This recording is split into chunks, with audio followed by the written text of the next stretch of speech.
Hey, it's your girl Shay Shay. Welcome to the channel if this is your first time, and welcome back if you've been here before. A new boycott conversation is building online, and it's targeting Asian-owned businesses in black neighborhoods, beauty supply stores, nail salons, corner stores, the same places people have been spending money for years. Some people are saying it's about how they feel they're being treated when they go to these stores, feeling watched, judged, or disrespected, and others are saying it's about something bigger, keeping money circulating in black communities and pushing for more ownership where that money is being spent. And depending on where you stand, this is either about respect or economics or both. So why is this conversation exploding right now? And why does it keep dividing people online? Let's talk about it. Everything in this video is alleged. I'm only spreading the word on the curb and in no way giving my own personal opinion. I love when the black community says, let's boycott Asian businesses. Please do. We'll get rid of the Chinese takeout, the dry cleaners, the laundromats. Let's get rid of the liquor stores as well. Consider it done. A lot of this conversation starts with how some black consumers describe their everyday experiences in certain retail spaces, especially neighborhoods where they are also a major part of the customer base. For many people, it's not about one single incident, it's about a pattern they say they've experienced over time, feeling watched while shopping, not fully trusted, or not always treated with the same level of respect as other customers. And for some, that frustration connects to a much larger historical context. The civil rights movement in the United States, led in large part by black activists, challenged legalized segregation and systemic discrimination, culminating in the landmark changes like the Civil Rights Act of 1964. That period didn't just change laws in one area of society, it helped reshape how the country approached questions of race, access, and equality across institutions. In the years that followed, that broader shift in political thinking contributed to major policy changes, including immigration reform like the Immigration and Nationality Act of 1965, which removed the system of national origin quotas and opened immigration from regions that had previously been heavily restricted. These are different policy areas, but they exist within the same wider area of reform, where ideas about race, rights, and access were being actively reworked in the United States at the time. For some people in today's conversation, that history shapes expectations about what equality was supposed to look like, not just in law, but in everyday life and economic interactions. In plain English, a lot of people do feel like their ancestor did the work to let other people come in, and now those descendants of them people are now disrespecting them. For supporters, it's framed as economic redirection, being more intentional about where money is spent and prioritizing businesses that are seen as more invested in the neighborhoods they operate in. At the same time, many communities, including immigrant communities, have historically built strong internal business networks and circulated money within their own groups as a way of strengthening long-term economic stability. So a lot of black Americans think, why shouldn't we do that with our community? A black woman was cancelled for saying that we should stop going to the Asian beauty supply stores, and now that the dust has settled, I just want everyone to know that she was right. For multiple reasons, but number one, those beauty supply stores are very anti-black. I don't know anyone who doesn't have a story, whether it's in the UK, America or France, of racism, of discrimination, of profiling that they've experienced. On top of that, they sell a lot, not all of them, but a lot of them sell out of date products that are full of carcinogenics, and they sell skin bleaching creams. A girl came here the other day and she said she went in to go get bleacher for her hair. He took her to go get bleacher for her skin. On top of this, we will complain that economically we are behind, and a lot of that is due to systemic racism, but the things that are in our control, i.e. the billions that we give to the hair and beauty industry, we could be giving that back to our own community by investing in other black people and their businesses, but we don't.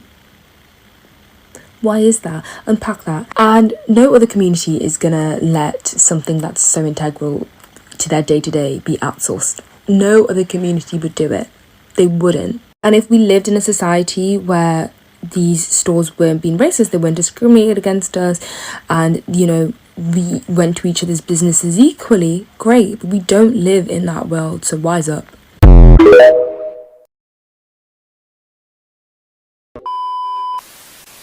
Once you get past the customer experience side of the conversation, you run into a much bigger question, because black consumers spend billions every year on hair, beauty, cosmetics, wigs, extensions, grooming products, the lot. In fact, entire industries have been built around black consumer demand, so naturally people start asking, if we're the market, why aren't we the owner? And that's where the whole conversation shifts from race to economics, because ownership isn't just about who owns the store at the corner, it's about who owns the warehouses, the distribution companies, the supplier relations, the import networks, and the brands themselves. By the time a customer walks into a beauty supply store, most of the money has already moved through a chain of businesses before it reaches the cash register. And for Black entrepreneurs, they have long argued that getting access to those parts of the industry has not always been easy. And part of turning towards Black-owned businesses is also making it easier for those who have managed to make it in the industry to support those people and to hopefully be able to create a Black-owned ecosystem. Asian American businesses have been operating in Black communities for 60 years. I'll say it again. The Civil Rights Act passed in 1964, and the United States opened the door to Asian immigration in 1965 to put immigrants in the way of Black people. And this idea that the tension between business owners and customers is one of mutual cultural misunderstanding that could be overcome if they just got to know each other better, the time for that has long passed. And as I've said before, the problem with framing the misunderstanding as mutual is where one demographic owns the businesses and the other demographic has to pay. There's no mutuality. There is a power imbalance.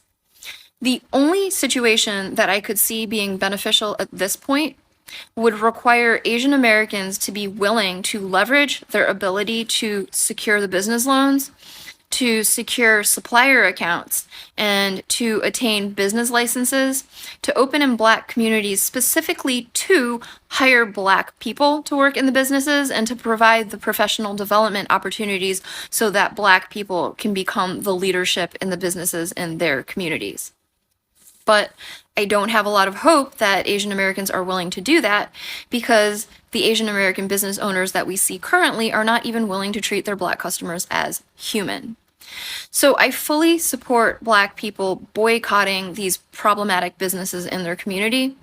And I want to say that I think another thing that non-Black people aren't aware of is that it is not as simple as boycotting the businesses and putting them out of business and then opening your own to compete. Because the system will find ways to still not give them the loans or rezone them so they can't open a business or not grant the business licenses. And suppliers are literally conspiring against Black people who have managed to open a business in their own community to not supply to them because they don't want Black people competing with the Asian American owned businesses in the community. So I wish that I had more to offer in the way of solutions, but I really don't. But please do not gaslight Black people with respect to what the issue is.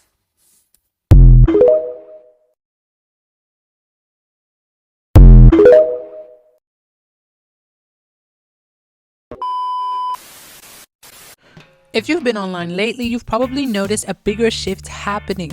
More and more Black people are starting to ask a simple question. What exactly does solidarity mean? Not in theory, but in practice, because for a long time, there's been an expectation that Black people show up for movements, causes, and communities outside of their own.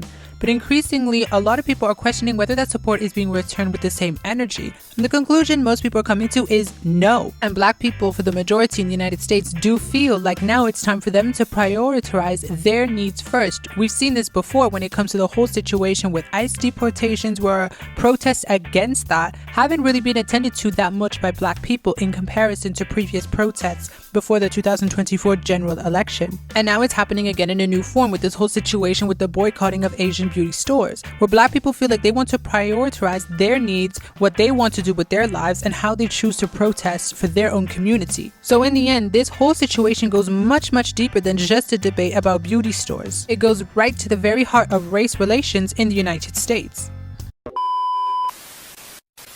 Just a reminder to other Asians, when the Black community says that they're going to boycott Asian businesses, that's not them being racist. They're literally just asking us to give them the respect that they rightfully deserve. There's a lot of anti-Blackness in the Asian community, and I'm sick of seeing it. We're all sick of seeing it. And the Black community knows that all Asians aren't racist. It's just that these Asian businesses need to be reminded that they literally profit off of the Black community.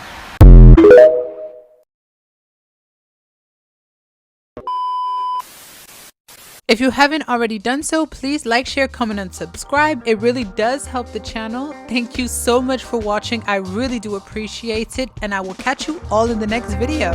Shay out.